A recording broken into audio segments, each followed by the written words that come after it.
Hello, everybody. Welcome to another episode of Fat Jocks. Thanks so much for tuning in. We are here to keep you almost informed on sports. We're fat, we're back, and we have back fat. We had a great episode this week, but before you even fucking listen to this episode, go over to iTunes, give us a 5-star review, go over to YouTube, subscribe to all that. There's links in the bio of this podcast that's going to keep you up to date on everything we got going on and tell you how you can help out this show. My vape just dropped. That's fine, though. Guys, glad you guys are listening. Glad you guys are here again. I'm going to send it over to my good friend, Bryan Vokey. Mr. Bryan Vokey, what did we talk about this week? Today on the docket of another great show, we start off with some baseball talk. We get into Mickey Callaway and his little knucklehead decisions. We can't stay away from Trevor Bauer, although Bruce pledges that he will stay away from Trevor Bauer after this episode. We do a little tribute to Dustin Pedroia. We get into Nolan Arenado getting traded to St. Louis. They apparently fleeced Colorado. Then we get into football, Super Bowl predictions. Tom Brady is saying he's going to play past 45. The Chiefs' COVID casualties. Is Derek Carr getting traded for Deshaun Watson? We also get into that Jared Goff, Matt Stafford trade. Then we open up the fan mail, and I get blasted by a dummy. And we also check out some John Daly harmonizing and singing backing vocals with Kid Rock. And we break down the Space Jam jerseys. We disagree with the writer, whoever the fuck you are, who said that the jerseys stink. We think they're great. A little bit more than that, and a whole lot of good times, chuckles, laughs, and fun. So hold on, buckle up. Hope your socks are tight, because you're about to get into a wild ride. Thank you very much. We love you. Personal foul, 69, offense. He was giving them the business. Son of a bitch. He's fat. Hey, I'm just here so I don't get fined. He's fat. Playoffs? I just hope we can win a game. He's fat. I'm a man. I'm 40. I kiss you. I couldn't care less about the team struggling.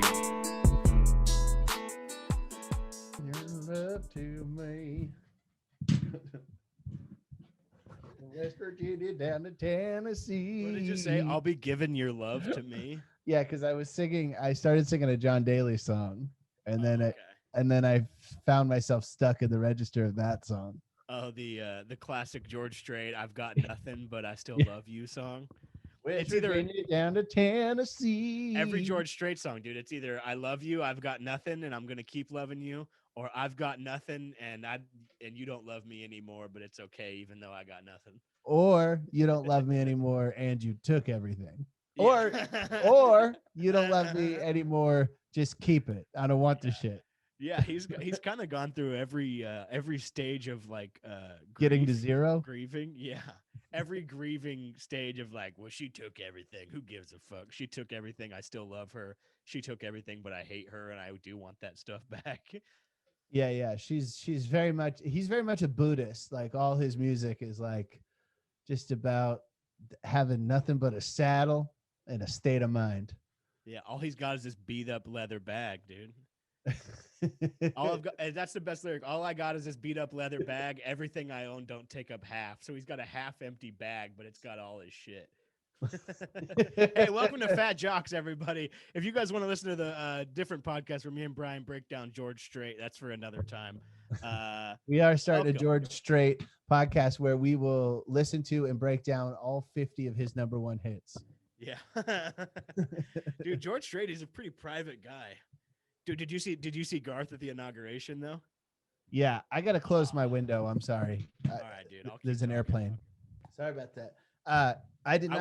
I was just saying that Garth was wearing jeans in the at the inauguration, which like gave me a little bit of hope, but also my girlfriend's always arguing with me that I can't wear jeans places because she thinks it's not like to weddings and Easter and shit. And it's like, dude, I texted it to her. I was like, hey, Garth Brooks is wearing jeans to the inauguration. I can do whatever the fuck I want.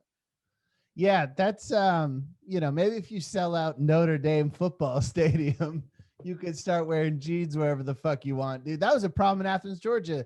there was a side of town that would never let me into any bar, because I never had sleeves on. I was perma sleeveless. It was hot down there, and I was younger. I had good arms, fresh out of the army. I was mouthy in the army, so I did a lot of push-ups. My shit was cut. So why wear sleeves? You know what I mean? Why couldn't you wear sleeves? Because the place was nice, or it was considered like a motorcycle gang affiliation type thing? Because the place was, I guess nice. It would be if I had to choose one of the two of your options. Yeah, those are the only two types of places in my mind. It's either a nice place or a place that has rules about motorcycle gangs. Now, motorcycle clothes in Athens, Georgia at that time were fine. It's as long as you just couldn't sag your pants or wear sports jerseys. Yeah, or do-rags, or one of those hats with the digital text going across. Right. Those belt buckles, those are sick, dude. I'm gonna get one of those, dude. Those hats that have the digital message going across. Yeah. Dude, I want one of those so bad. What would you put on it? Depends where I was.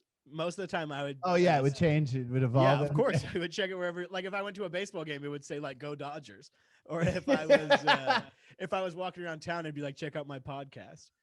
Yeah. See, I got in a lot of trouble last week because I have one of those hats, and I was so excited about the Kike Hernandez trade. I was walking around and it said, "I love Kike," and boy, does that. They need the Enye thing on the E, but they can't do that with the LEDs, so it looked bad. Yeah, dude, that's a rough one to misspell. I even told you, I think in a text where I was like, I do like Kike Hernandez, but I'm kind of glad he's gone because there's something about that word being blasted on a 1,000-foot jumbotron in Los Angeles that just doesn't sit right with me. I don't know if you know who Edgar Berlanga is, but he's like one of the big up and coming boxers. He's got like 18 straight first round knockouts. And that sounds awesome. Yeah, dude, you would love him. And he's like Brooklyn celebrity, like Tracy Morgan is always calling him, like Chris Rock, like everybody who's big from New York is already on him, and he's just FaceTiming with him and on Instagram all the time. I love him. He's one of my favorites. But he just announced 2 signees to Berlanga management, and one of the guys' name was Kike. And I'm pretty sure, I got to double check, but I'm pretty sure his Instagram handle was just @Kike. I don't. How did that get through? Yeah, dude. I mean, do you think somebody had a talk with Kike Hernandez ever? It was like, maybe Rike, maybe. Yeah, Sandy Koufax came down. He was like, yeah. Can I have a chat with you, buddy? Yeah, Sean Green and Sandy Koufax. Dude, that's a good move. I mean, that's not where we're probably going to start off in this whole thing, but might as well. We're here. Yeah, it's a good move, dude. Kike to the Red Sox. I like that. That's the Dodgers move to people who the Dodgers are always so deep that and they play such another level of baseball with the guys they move around and the guys they don't have play every day, and they're pinch hitting and they're pitching and all of this. Like, Jock Peterson just went to the Cubs on a 1-year deal. That's a big one. I mean, that's a good move. That's a good move for. I'm excited to see what Jock Peterson will do playing every day. Wasn't the first half of his season, was it last year or the year before that, where he was like on an MVP tear? He was on an MVP tear. That was last year, because remember last year before the season, it was rumored they had moved him to the Angels, and then it didn't go through, and then he came back and went on a tear, won the World Series too. Dude, yeah. Jock Peterson and Kike Hernandez, they both have their flaws, especially Jock Peterson strikes out a lot and hits for low average sometimes. But both of them have had some huge moments in the playoffs in the World Series to the Dodgers. Yeah, that mythology makes it hard to let people go. Like Dustin Pedroia just retired. Yeah, and dude, him in the 2007 World Series gets the Colorado Rockies. Remember that year the Rockies ripped off like 20-something plus wins? Yeah, the Rockies that were really good that year. They were pretty shitty for the first half, and then they ripped off a second half tear, and then rode that momentum all the way to the World Series. First at bat for the Red Sox. Red Sox start the game at home. Josh Beckett strikes out all 3 batters. Boom. 1 up, 1 down, 2 up, 2 down, 3 up, 3 down, gone. Then first at bat, Dustin Pedroia lead off, home run, 1-0. They sweep the Rockies. That team was so dope. And Dustin Pedroia fits in perfectly on that team of like this scrappy dude who is a pipe fitter on his days off. Looks like Who's good on the mic too. Did you ever see that interview? I was gonna pull it up, but I couldn't find the best audio for it. But do you know they used to call him Laser Show? Yes, I remember Laser Show. Yeah, because he was getting interviewed and they were trying to bust David Ortiz's chops because Ortiz was in a slump. And they say, so what do you think about, Big Papi's slump? And Dustin Pedroia goes, listen, first of all, he's our teammate. I'm not going to sell him out like it's just a slump. He's a great player. He's got to get out of it. He goes, what happened a couple years ago? I had 60 at bats and I was batting like 177. What happened after that? Laser Show. Yeah, dude. Is Dustin, in your mind, you're a homer, so this could be a bad question, but is Dustin Pedroia a Hall of Famer in your mind? No. You don't think so? 1,800 hits, 140 home runs, one MVP, Yep. He had an MVP. Yeah, he had an MVP. Him and Mookie are the most recent. Yeah. Interesting though, because everybody who wins an MVP doesn't turn out to be a Hall of Famer. Chris Bryant's probably not a Hall of Famer. He won MVP. No, I don't. He was too injury plagued. I mean, he's a great player. He belongs in like a Red Sox Ring of Fame or whatever. Ring of Honor. Yeah, Ring of Fire. Dude, when I was back. Remember when I was hanging out with the Foo Fighters at Fenway Park? Oh yeah, just a classic little moment in Bryan. Yes, I do remember. Well, hey, you remember that time I was hanging out with the Foo Fighters in fucking Fenway? So one of the greatest days of my life, I had unfettered access to Fenway Park, which to this day, my dad, every time I bring it up, he goes, "You son of a bitch."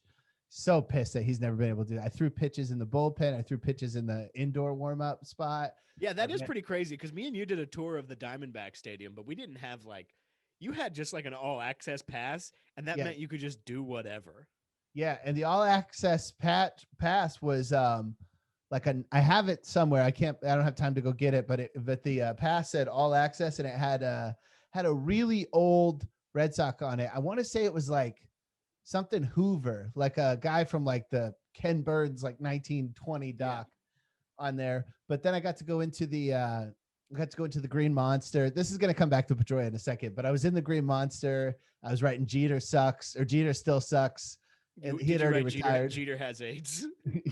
I did not do that, but still thinking about getting that shirt. Yeah.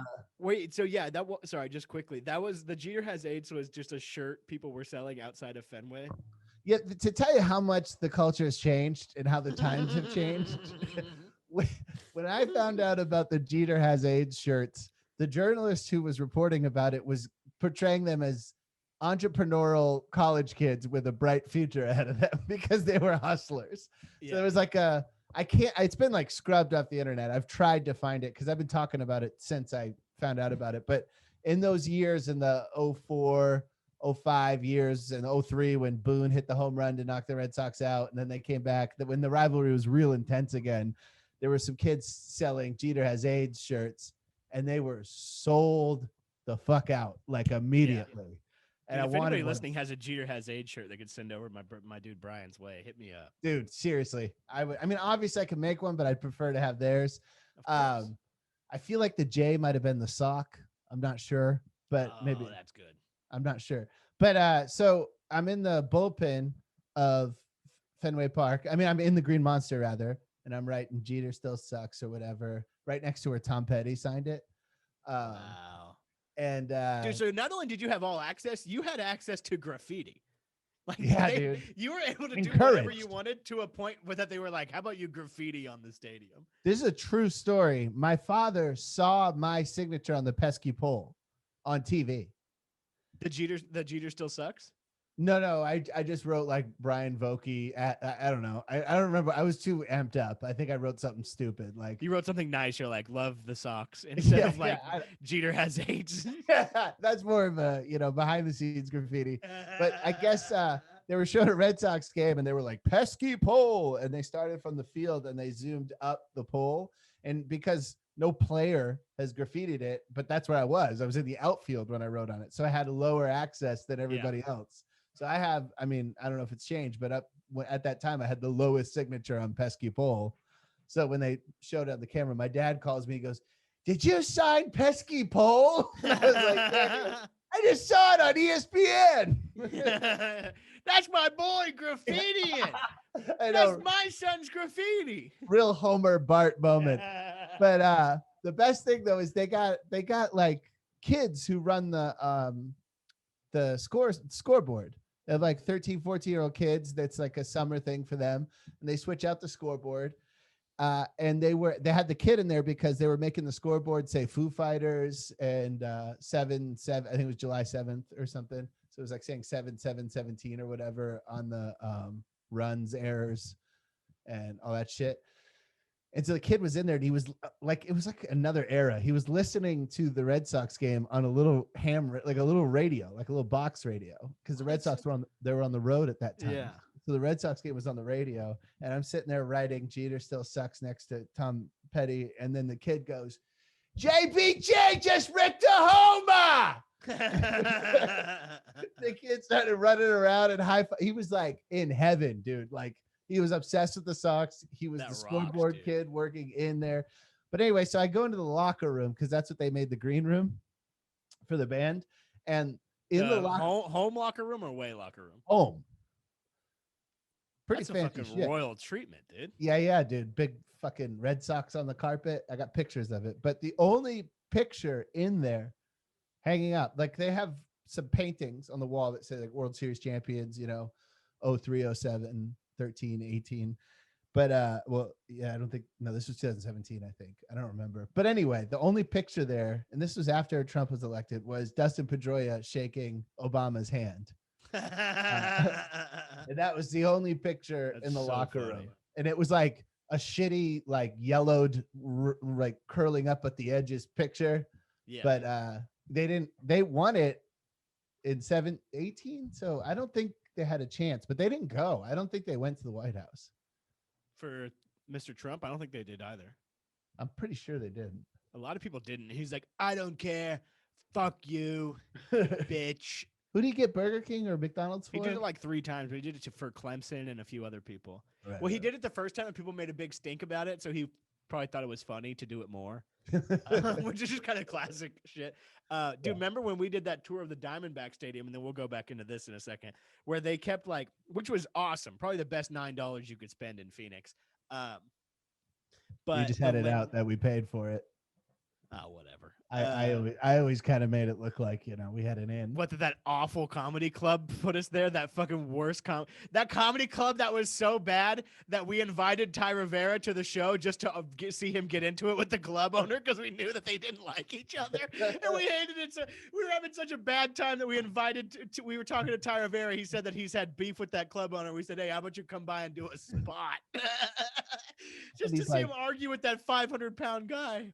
Like, and that bitch didn't have the guts to tell me off to my face. He ran like a little pussy. I remember all of us just walking in, me, you, and Ty, and whoever he was, Ty's boyfriend or whatever at the time, and him walking by me and like, "Hi, Steve." And we hated that place so much, and they were so shitty already that we're like, dude, let's see if we can stir up some drama here in Mesa, Arizona, at this awful comedy club. And bringing it back to the beginning, I was performing in a George Strait shirt tucked into jeans. Yeah, because we were so bored and it was so hot that we went to Waylon Jennings' grave and then we sat in a thrift store for fucking 3 hours.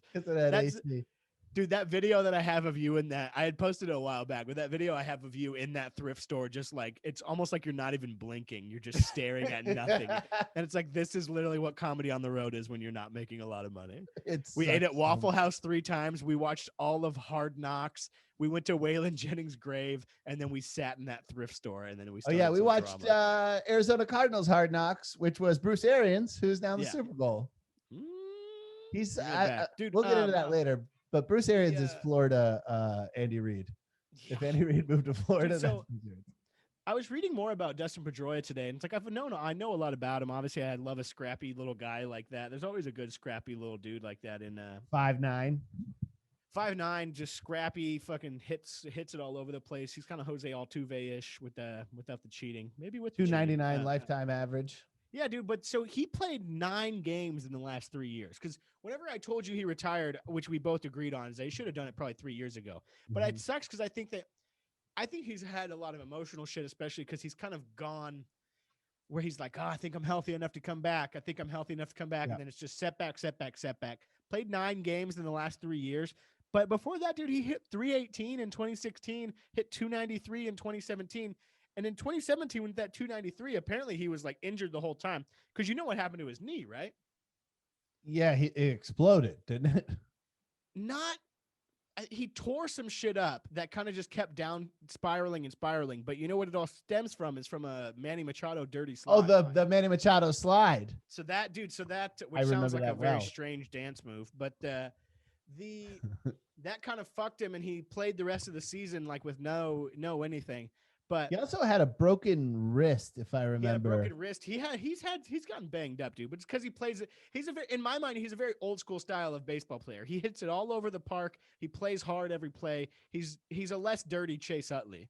Yeah, he's got that Larry Bird, Dennis Rodman kind of mystique around him. Bobby Orr. There's a million pictures of him just laying out.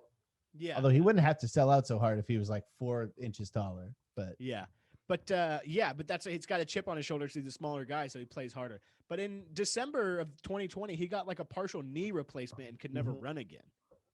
yeah, well, yeah, I remember that interview. It was heartbreaking. It was the exact. I don't like that.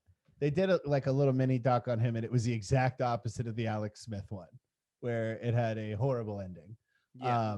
Because he got his knee replacement and he was rehabbing and he felt great. And then one morning he said he woke up and his knee was just huge, just full of fluid. And they were like, look, there's nothing we can do. I have a video or an audio I want to play of this kind of went around the internet a few years ago, but Pedroia was at the roast of David Ortiz, and he didn't really roast him. He just told a story about apparently, and I watched a follow-up interview that we're not going to watch, where Pedroia says this is true, that Ortiz didn't know his name for 9 seasons. So Nine and seasons. they're like the 2 best players on the team. Yeah. Here's the story. So I'd already played with David for, I don't know, 9 years, and I hit right in front of him for 9 years. And I was kind of struggling at the plate, and we go on deck, and we're playing the Indians at home. And the umpire went to go pee, so the catcher blocked the ball, and he didn't have a ball, and the ball kind of rolled over. And the catcher comes over to me and goes, "Hey, what's up, Dustin?" I go, "Hey, what's up, man?" David walks over and goes, "What did he call you?" The fuck did he call you? I said, "Dustin." He goes, "Why did he call you that?" That's my name. Is that right? I played 1,600 games with you. They've actually said it 5,000 times. Now batting, number 15, Dustin Pedroia. And he goes, That is so funny. He thought his name was Pee Wee. Because that's what he called him. I'm standing there. I've got a hit a week. And I'm looking at him. I'm like, you thought my parents would name me Pee Wee? That is so fucking funny, dude. No, David Ortiz is so funny. Yeah. Oh, sorry, I didn't know if he was still playing, but he's just in his own world so much that that is so funny. He's straight up like Tracy Jordan in 30 Rock. Yeah, 100%. That's so funny. Do you want to get into some football and then come back to some baseball stuff? Well, no, let's just stick with baseball and finish it up. What's going on with Nolan Arenado? I haven't looked into that trade too much, but everybody's saying that it was a steal. Dude, you know what? Okay, so Nolan Arenado, I don't know. Hey, maybe if you've been listening, you heard me a few weeks ago with the same thing. This is maybe the first or second episode. I said Francisco Lindor will be traded before opening day. Nolan Arenado will be traded before opening day. Because I said this is where I went wrong. I said the Rockies are going to want to get something out of Nolan Arenado before he can opt out of his contract at the end of this season. And the Rockies got a few slapdick prospects, a pitching prospect that seems pretty decent, but the Rockies are insane. They basically did what the Indians did, but got even less. The Rockies traded Nolan Arenado, who is one of the best players in baseball. Defensively, probably the best player in baseball. Been in the league for 8 years. How many gold gloves would you guess he has? 6. 8.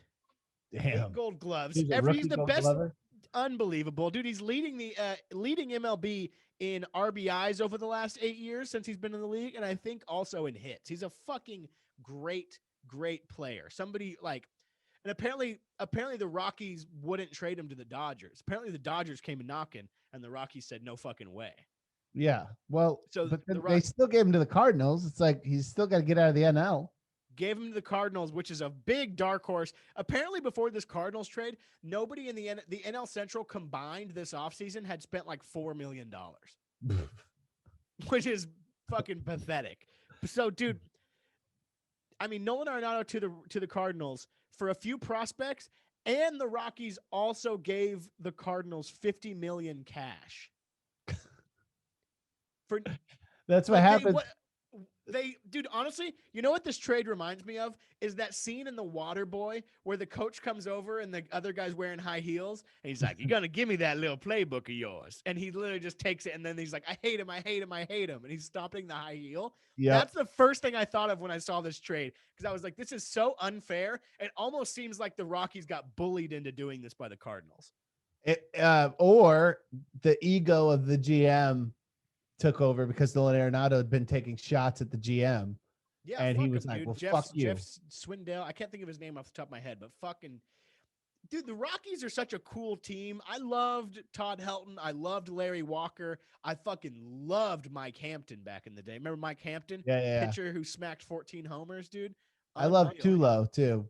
Tulowitzki was great, dude. The Rockies have always had a shot to be good, and they're just, I mean, they just took themselves from being a perennial third place team in the NL West to being a last place team in the NL West for who fucking knows how long. They got nothing. They have nothing left. They don't even have Charlie Blackmon. They got Charlie Blackmon, but why wouldn't he want to leave now?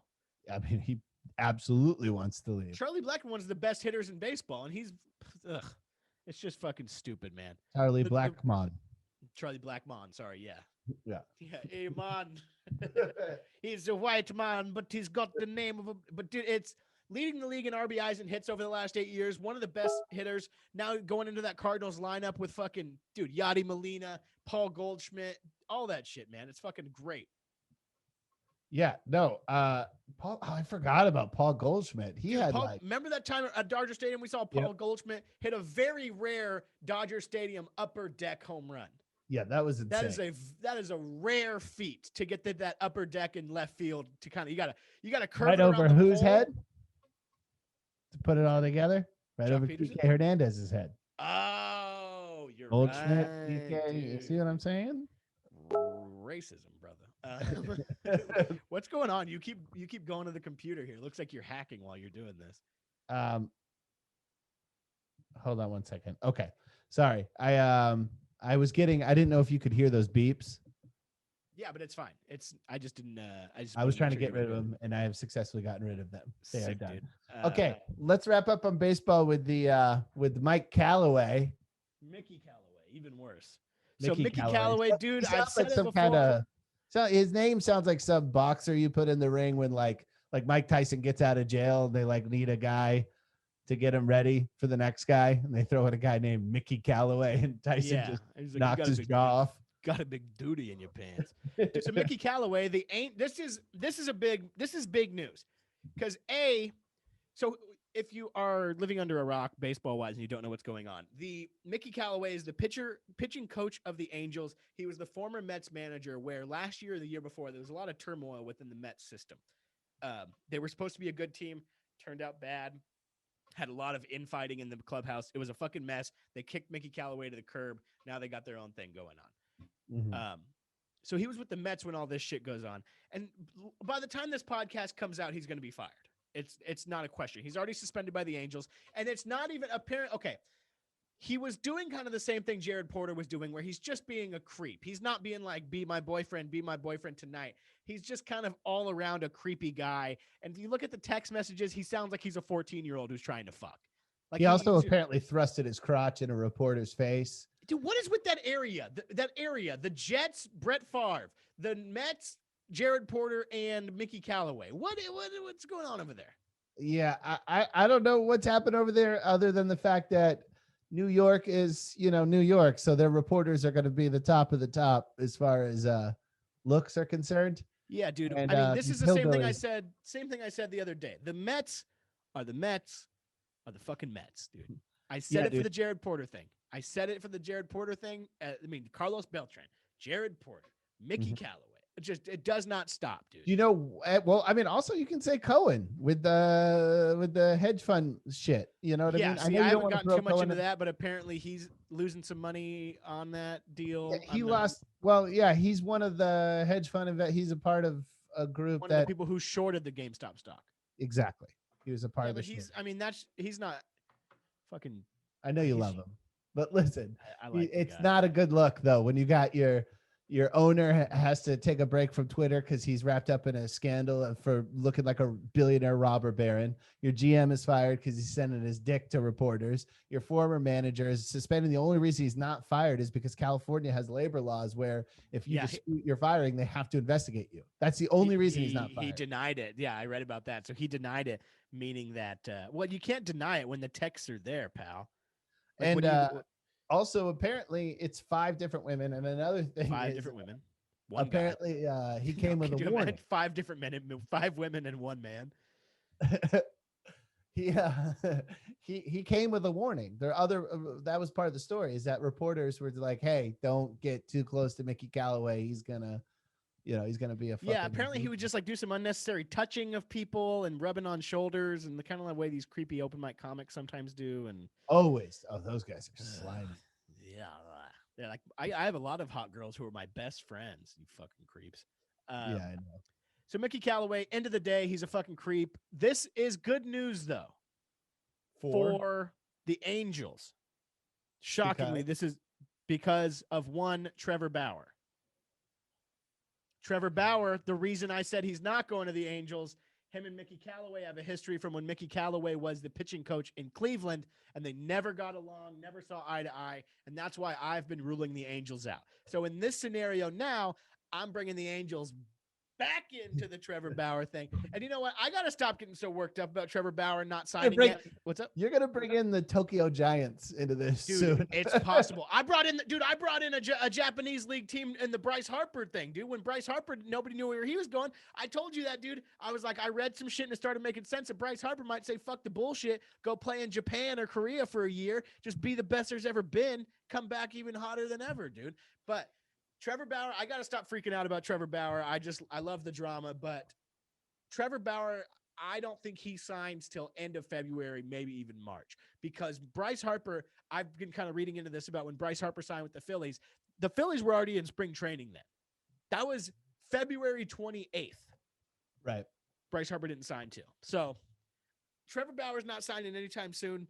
I read an article, I read 2 or 3 on Mickey Callaway. And one of the articles I read was very editorialized, very kind of personal and like really like, you know how that modern journalism, like we'll call him like a douchebag and instead of just reporting what happened. I was reading one and they were saying that the Mets were in the running for Trevor Bauer. They're like, Trevor Bauer would probably stay away from there because he's got a history of harassing women. I couldn't find anything. Yeah, no, he's got a history of getting into it with some chick on Twitter.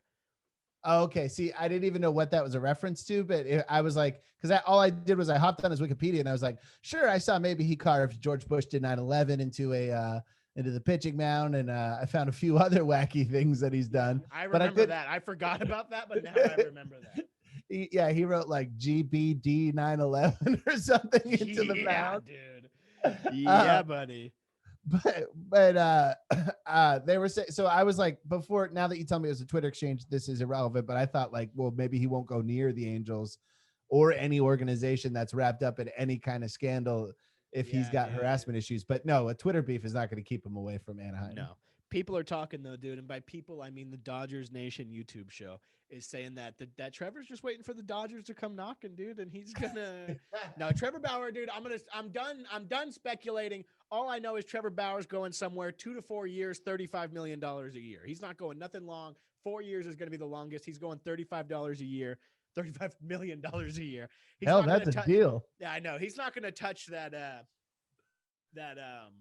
What's it called? He's not going to touch that Garrett Cole AAV, but he's going to go somewhere on a short-term deal. And I don't think it's the Blue Jays. That's all. I'm done talking about it though, because I drive myself crazy. Yeah. Well, Before we get into anything else, did you ever hear about Trevor Bauer's rules for dating? no. Dude, he's a psycho, and I love it. If he wasn't an athlete, I would be like, this guy's a piece of shit. But he's an athlete, and he cares about his craft. Rule one, no feelings. As soon as I sense you're developing feelings, I'm going to cut it off because I'm not interested in a relationship, and I'm emotionally unavailable. That's a good guy. Hey, he's honest. Yeah. 2, no social media posts about me while we're together because private life stays private. Hey, I know some successful comedians who have that same rule. Number 3, a lot of comedians also have this rule. Number 3, I sleep with other people. That's just fair. That's just fair, buddy. It's just fair.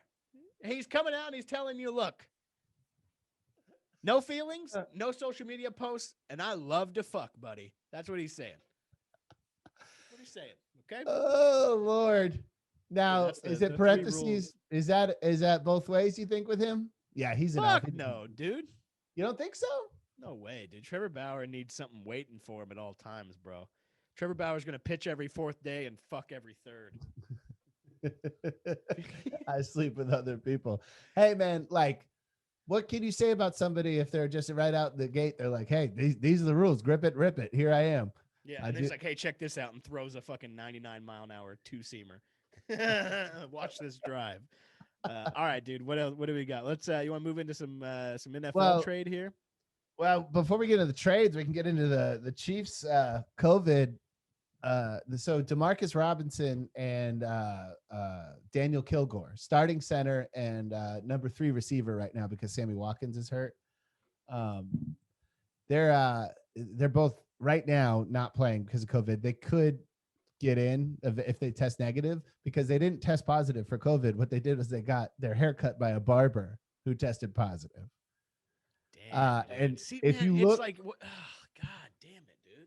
I know it's impossible. Like people are getting mad at them, but it's like, chill out. First of all, if you pull up pictures of Daniel Kilgore, one of the only men in, I don't know how long, 15, 20 years to pull off a frost. He's frosted.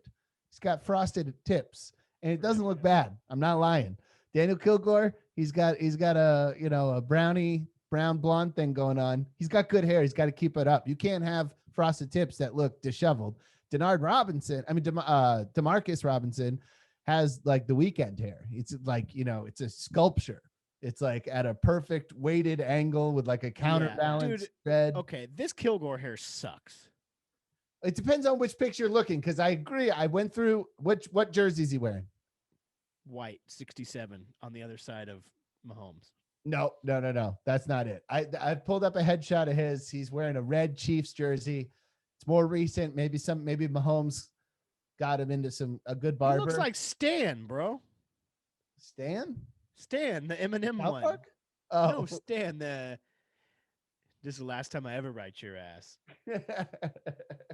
No, dude, you're looking at older pictures. I'll put it in post so everybody will agree with me. He figured it out.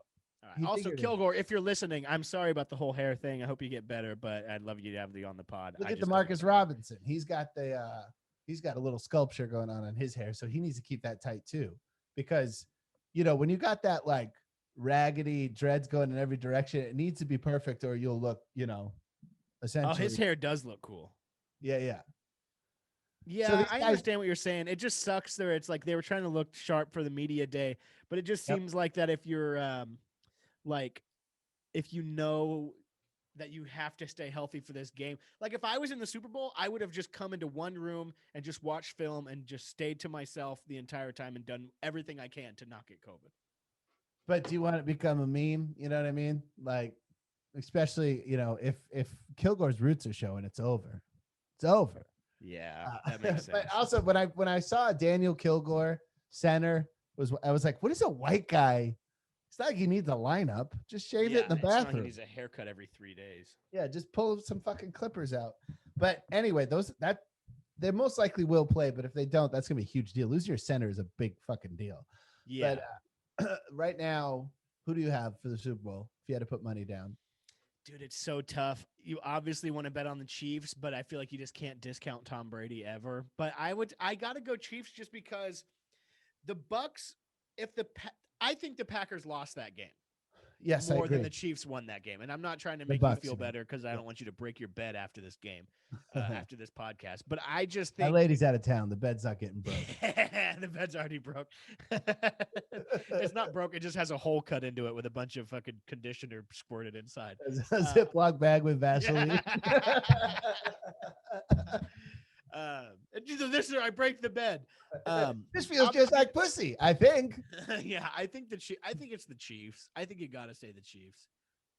I go Chiefs too. I agree with my logic was 100% yours that the Packers gave that game away. Brady throwing 3 picks and in a row. Yeah. And I think that the Chiefs defense is kind of lighting up right now. I mean, they did a really good job on the Bills, and the Bills offense is way better than the Chiefs offense. So I'm going Chiefs unless the COVID thing goes through. And I really my friend is a big Patriots homer. My friend I grew up with from Maine, and he does not want Tom Brady winning a championship in another jersey. So he texted me. Does he think that discounts the entire Patriots dynasty if it was just Tom Brady, not like Tom Brady, Bill Belichick, or what's his mind? No, he's smart enough to know that Tom Brady winning a fucking championship doesn't mean that Bill Belichick wasn't extremely important with the 9 Super Bowl appearances. But what he did say though, he's like, if these freaking Chiefs don't fucking stat, then that's an asterisk. That's an asterisk Super Bowl right there, Bob. Because they should only get half a ring. They should get half a trophy because nobody on their team has COVID. He's basically playing a minor league team. He was already all of his excuses were lined up, ready to go. So check this out. In your mind, if the Packers would have won the Super Bowl this year, would you have viewed that Super Bowl victory the way that you viewed the Lakers and the Dodgers championships as absolutely not?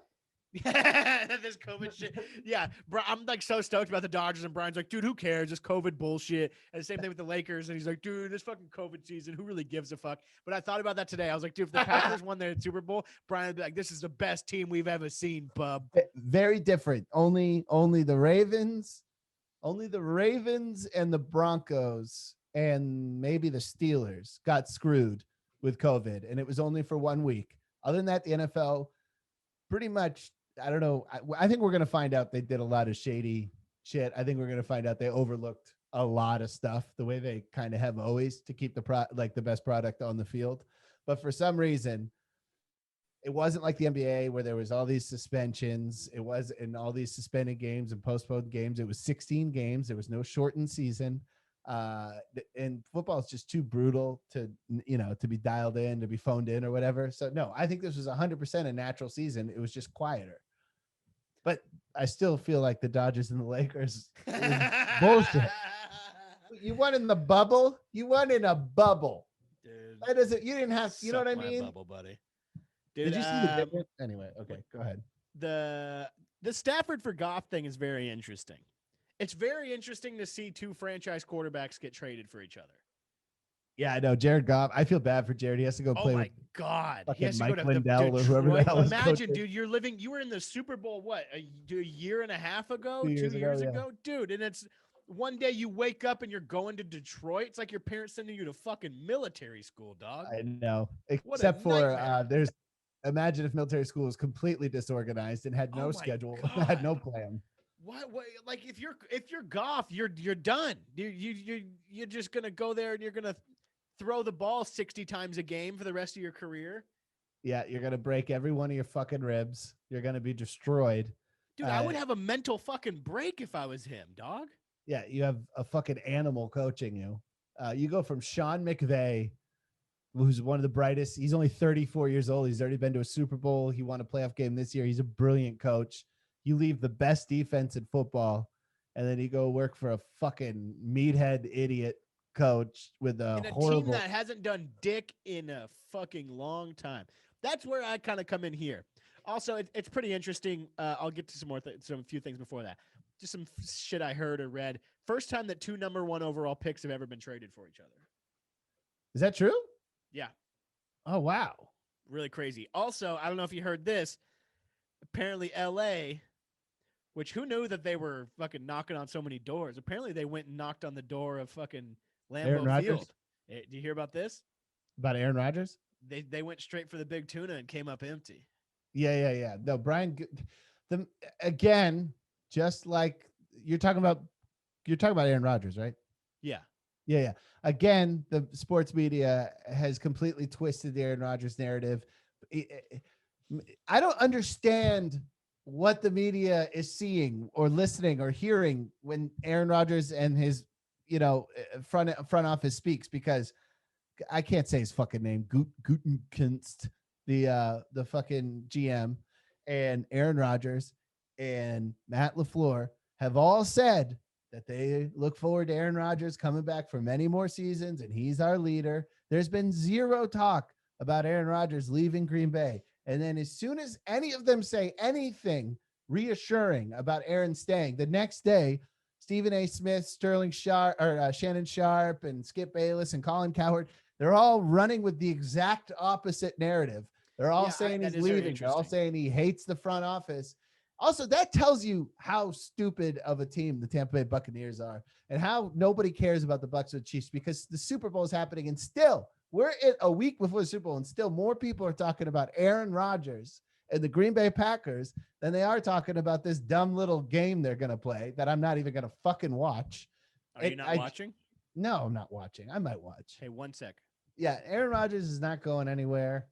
He's going to stay a Green Bay Packer for at least a couple more years. Tom Brady says... You think he does a Peyton Manning and goes to a different team for a little bit at the end? I mean, I wouldn't blame him. I wouldn't, you know what I mean? My father hates, like, he loves Aaron Rodgers and the fact that he's great, but he cannot get on his level because my father just loved Brett Favre so much, and my father has such an old school. My father loves that he was sending dick pics and chewing on Vicodins like they were chiclets.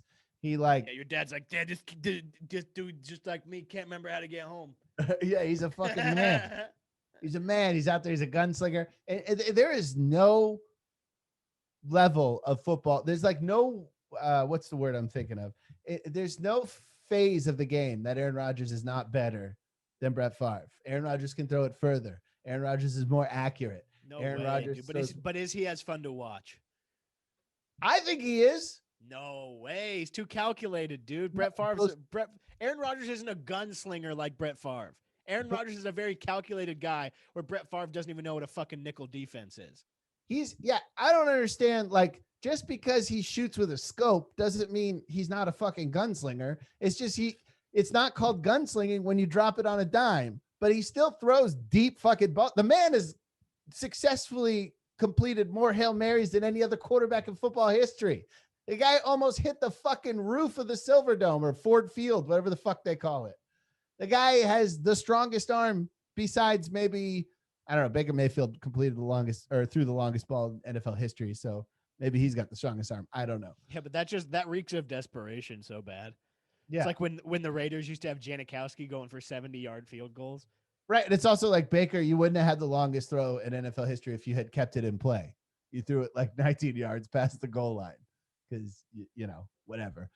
But I'm just saying, no, I grew up on Brett Favre. He was my religion. I wore his jersey to school. I remember taking my shirt off and jumping into a snowbank when they beat the Patriots for the Super Bowl. I lost my shit. I love Brett Favre to death, but Aaron Rodgers is better in every way. But Aaron Rodgers meditates. He doesn't eat a lot of meat. He talks about who would you rather hang out with for a night? Okay, 10 years ago, Brett Favre. Right now, Aaron Rodgers. 10 years from now.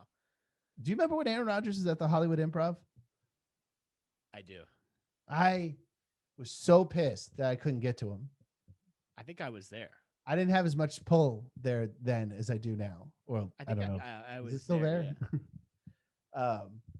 Yeah, I just got an email from the Hollywood Improv that was like, hey, pre-order your Super Bowl food. And I was like, who's ordering comedy club food? Yeah.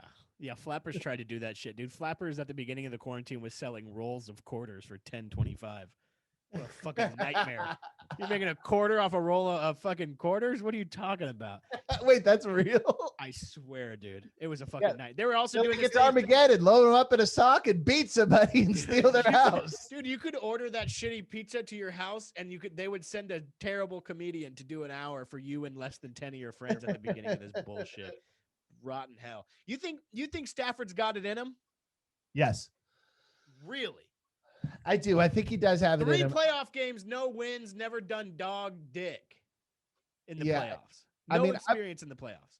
I've watched. I mean, they've beaten Green Bay a few times in the Aaron Rodgers era, and I've watched many games, and he is not the best in the fourth quarter. He really isn't. He's one of those guys. He'll throw for like 300 in the first half and then throw for 40 in the second half. So, well, he snaps his back every game. Yeah, I know. By the way, did you notice after we talked about that mic'd up where he was screaming and moaning, like it went viral again? Oh, did it? Yeah. There was a pod where they were talking about when Phillip Rivers retired. Did you ever see the Phillip Rivers mic'd up were always so good? Yeah. Where there was that one. Yeah, dog, down it. But then there was that one where that guy where he threw that long pass and that guy knocked him on his ass, and then he like gets up in the guy's face. He's like, 90-yard touchdown. And the guy's like, hey man, don't be yelling in my motherfucking face. He's like, oh, I will yell in your face. Like he doesn't curse, but dude, it's so funny where he just like turns into a little kid and he's like, I will yell. That man is pure testosterone. He has 47 children. Dude, Did you read his retirement letter? Yeah, it was so funny. With his list of his children after it. It was like, he's like Ryder, Shooter, Jennings, Waylon, Shooter, Ryder, Jodeci, Leviticus. Yeah, it is so fucking funny. I don't know, dude. I don't know. I'm excited to see the Rams this year. You know, I'm just for being. I love Aaron Donald. I mean, listen, I love Aaron Donald. You know that. I want Green Bay to win everything, but I don't hate the Rams. As far as an LA franchise is concerned, I have no issue with the Rams. I don't know if I would technically root for the Rams, but it's gonna be an interesting deal here. What about now? The big rumor mill is that Deshaun Watson's gonna go for Derek Carr. Well, I thought that There's was no way that's a straight up trade. No, I had said that. I think in a group. I think I said that in a group chat a couple weeks ago. I was like, I would, because they were talking about moving Derek Carr. I said I wouldn't be surprised to see Deshaun Watson go to the Patriots. I wouldn't be surprised, or the Raiders. I wouldn't be surprised to see Matt Stafford go for Derek Carr. I wouldn't be surprised to see any of that. Derek Carr's had his chance to show that he's elite, and he hasn't. I think what's going to happen is I think the Texans. I don't know what resources Watson has at his hands, but right now, they're doubling down. They're saying they're not going to trade him. And I think that's what's going to happen. I think it's going to be like when he's going to sit out, dude. Who was getting franchise tagged? Le'Veon Bell. It's going to be like that. I mean, whole thing. I was watching McAfee and they were breaking down how much money he would lose if he sat out. And it was like, $21 million. Like that's quite a tantrum. But he's not Le'Veon Bell. I've thrown a few $21 million tantrums in my day. That's is that what you call that? Yeah. I don't know, dude. I'm excited to see Stafford on the Rams. I just don't. A lot of people are saying that no doubt, like no question, this means the Rams are going to the Super Bowl next year. Well, that's because people are insane. Well, people are talking. Yeah. There's no doubt. You can't say there's no doubt. Even when the Patriots were going every other year, you cannot say there's no doubt the Patriots are going to the Super Bowl. What about when the Patriots are 19-0 and they show up and the fucking Eli Manning led New York Giants beat them with a fucking helmet catch? You know what I mean? Like, dude, I watched that game at a Best Buy. I straight up did. Me and my friends, whenever we were super broken in like freshman year of high school, we would just smoke weed and go to Best Buy. Because they had this crazy setup where you could like sit and watch this crazy surround sound. So we're like, dude, we'll just blaze out and go take over that area for 4 hours. Let's get into some fan mail and wrap this up, dude. What do you think? Yeah, sounds good. First one we got here. Great subject line. Bryan is a fool. This is from a few weeks ago. Yeah, but also like no shit. You know what I mean? Hey, Bruce, just want to say I didn't appreciate the way Bryan gave you fucking attitude when you incorrectly stated that the Saints won the Super Bowl after Katrina, as if knowing that fucking matters. And then he went on to mock you further by pointing out that it was the Yankees who won the World Series after 9/11. Now, I don't even follow baseball remotely, but the one piece of trivia I do know, after those towers came a-tumbling, the Yankees lost Game 7 of World Series to the Diamondbacks. Don't let this guy push you around with his confident tone spewing bullshit factoids. He clearly doesn't know his shit. Enjoying the podcast, guys. Please keep it up, Matt. Yeah, it's like, what the fuck are you listening to us for? Expertise, you dummy? You know what I mean? Like, this isn't a fucking masterclass on sports journalism, you idiot. Like, here we that go. same episode, I also said Kurt Schilling and Randy Johnson were double MVP. So obviously I remember that World Series, stupid. That's so funny. I was so happy to see the Yankees lose. Bryan is a fool. What a subject line. You might as well write Bruce is fat. It's like, yeah, we know. Oh, we come know these on. things. It's called Fat Jocks. I feel like that's open. I feel like I'm not talking out of school when you named the goddamn thing. No, I suggested the name and you said I can't think of a better name. And then we went with this. Well, no, I came up with a bunch of other names, and then you ate them. Oh, fuck off. Okay, another piece of fan mail here. What up, B&B? Glad to see you guys returning to Sports Talk Podcasting. Sports Idiots is one of my favorite pods, and I was bummed when your boys stopped posting. I enjoyed your guys' takes on the new NBA jerseys a few episodes back. Wondering if I get your hot takes on the unholy eyesores that is the Toon Squad jerseys they got LeBron in for Space Jam 2. Personally, I hate everything about it, from the color combinations to the new logo design. It's without a doubt the ugliest jersey of 2021 and an absolute embarrassment to the Space Jam franchise. If this is the real jersey, something's fucking getting long. Is that the real jersey, though? Because Toon is spelled Toon. It's short for cartoon. Yeah, I don't think this is the real jersey. Why would it be this picture? And I'll add it in post, but it's spelled Tune. Like, yeah, you're right. And also, besides that, I think this jersey kicks ass. The jersey's close to kicking ass. I'll tell you what you got to do. You got to get a better font. I'm thinking like more of a 70s font, not like, because that's kind of a Comic Sans goofy. Yeah, font. this is a fan made thing of LeBron from NBA 2K. Yeah, exactly. Yeah, and they didn't know how to spell Toon. So it's got the That's All Folks rings going on the side. Yeah, I think this kicks ass. I like the base of it. I think that blue needs to go a little bit more like the throwback Clippers blue, a little bit more baby in there, a little bit more white in there, and you get a better font. And then I think that's a dope jersey. I'll tell you what, it looks a lot better than that ridiculous Nets jersey they were wearing last night. What the fuck was that? What is that? That is what are the worst jerseys right now? It's that and the Padres Digicam thing, right? Yeah, Padres Digicam and the Nets. The Nets, it looks like they're playing. Remember that street ball video game? Oh, I loved that shit. Yeah, NBA. Yeah. That's what that looked like, but not. That sounds cooler than it is. No, it's horrible. It's. What do you got best jerseys in sports right now? I dig the Mavericks. I mean, I'm sorry, not the Mavericks, the Nuggets. Nuggets are good. Let's go basketball, baseball, football. What do you got? Okay, Nuggets. I'm gonna go. I like the Nuggets, and then baseball. I like the Red Sox Classic Unchanged, and then football. Dude, it's hard to beat the Bills. I love the Bills. That's why in NCAA games, which are actually bringing back, I always go Louisiana Tech because I love their jerseys. They're very similar to the Bills. I love the Bills. In baseball, dude, got to go with the Phillies. Phillies have great jerseys. I like the Phillies throwback for sure. The blue. Remember that picture of Andrew McCutchen where he's got his throwback jersey open and the chain and he's got a solo cup? Dude, the Phillies throwback jerseys are good. The baby blue is good. The white jersey with the red, like the pipe, where it's like not the classic one they always wear, but the one that has a little bit more blue and like different color piping. Fucking great shit. Oh, I'm a big fan of the Giants with their off-white too. They're black and orange with that eggshell white. Yeah, I do like the Giants, but I think the Red Sox are my favorite. Fucking homer. But I didn't even name the Packers or the Celtics. I think the Celtics are fucking up right now. Actually, I think they're kind of on the shittier side. Yeah, it's because they got that fucking white boy coaching, dude. Get his ass out of there. Brad Stevens. Yeah, he's Wonderkin. Yeah, dude. I don't All right, let's get into polls. All right, dude. From Andrew Polk, the fucking legend. Very funny guy. What's his podcast? Polk and Kush. Check that. Yeah, Polk and Kush. They just see those hats they put out. They fucking rocks, dude. Well, yeah, everything Polk makes is super clean because he's a graphic designer. He's a graphic designer, but also that hat is exactly even the hat I'm wearing now. That's the type of hat I want with the little string up the front. That's the only type of hat. Dude, the only type of hats that fit my head are that type. I had to steal all my grandpa's hats when he died to get some hats that I like. Yeah, I got my grandfather's hat where he was the commander in chief of the state VFW, although it is in dispute whether or not he was actually a VFW. But anyway, let's keep rolling ahead. It wouldn't be a Vokey tale without some stolen valor thrown in. Yeah, dude. Check out Polk and Kush, dude. Did I kick you one of my grandpa's hats? No, you threatened to.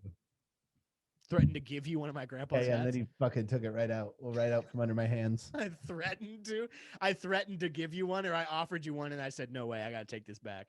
That's so funny. I kicked a couple down. You just must not have made the list. Hey, fellas, enjoying the pod. Not sure if either you knew or if it's been covered, but John Daly did backup vocals on a Kid Rock song called Half Your Age. And they send it, it says, seemed up the show's alley. And then they signed it. So Andrew Polk, andrewpolkcomedy.com, just in case we needed to reach out. So we're going to play a little bit of that. It's going to demonetize us. I know, we have a lot of money at stake here, but for you guys, Venmo at Bruce Gray if you want this song. Or Venmo at Bryan-Vokey. I mean, I'll split it with Bruce. That shit public. You better make that shit public too. What do they call that in country music when they speak in the intro? Oh, fuck! It's like comp. I don't remember. Walking anyway, around, kind of. So this is this song is called Half Your Age, and this John Daly sang backing vocals, but we're just gonna listen to Kid Rock kind of set up the premise of the song. Hey now, darling. You thought it was all fun and games, running around telling everyone why we're not together. I guess you just had to feel important. And I'm sure you thought I was just gonna sit back and take it on the chin. But honey, I'm a songwriter. God damn it. And that, darling, is where you end and this song begins. A lot of people say this is about Pamela Anderson. So you hear the harmony? That's John Daly. That's unbelievable. That doesn't even sound too bad for being John Daly. Oh no, John Daly can fucking sing, but he's got this song now. I want to play you this John Daly song, and I want you to tell me what you think the lyrics were inspired by, and I'll tell you what I think they were inspired by. This is John Daly. The song's called Blue Collared Golfer, off of his album I Only Know One Way.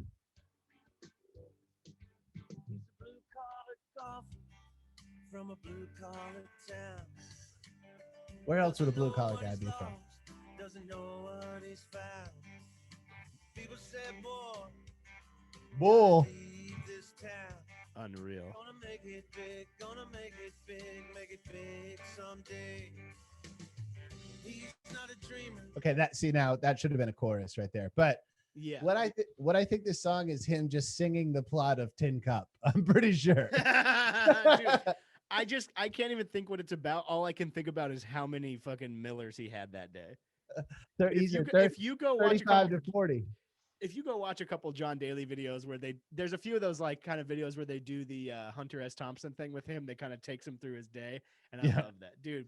Yeah, he's like 15 cigarettes, candy, 35 beers. They go, so what do you do after you drink 35 beers? He goes, get into the whiskey. But there's a video of him on YouTube sing. He is plastered like it, and you can't tell the difference between him and Ron White. That's how fucking wasted he is. Dude, Ron White, before anything, Ron White is starting to look like some of my uncles, dude.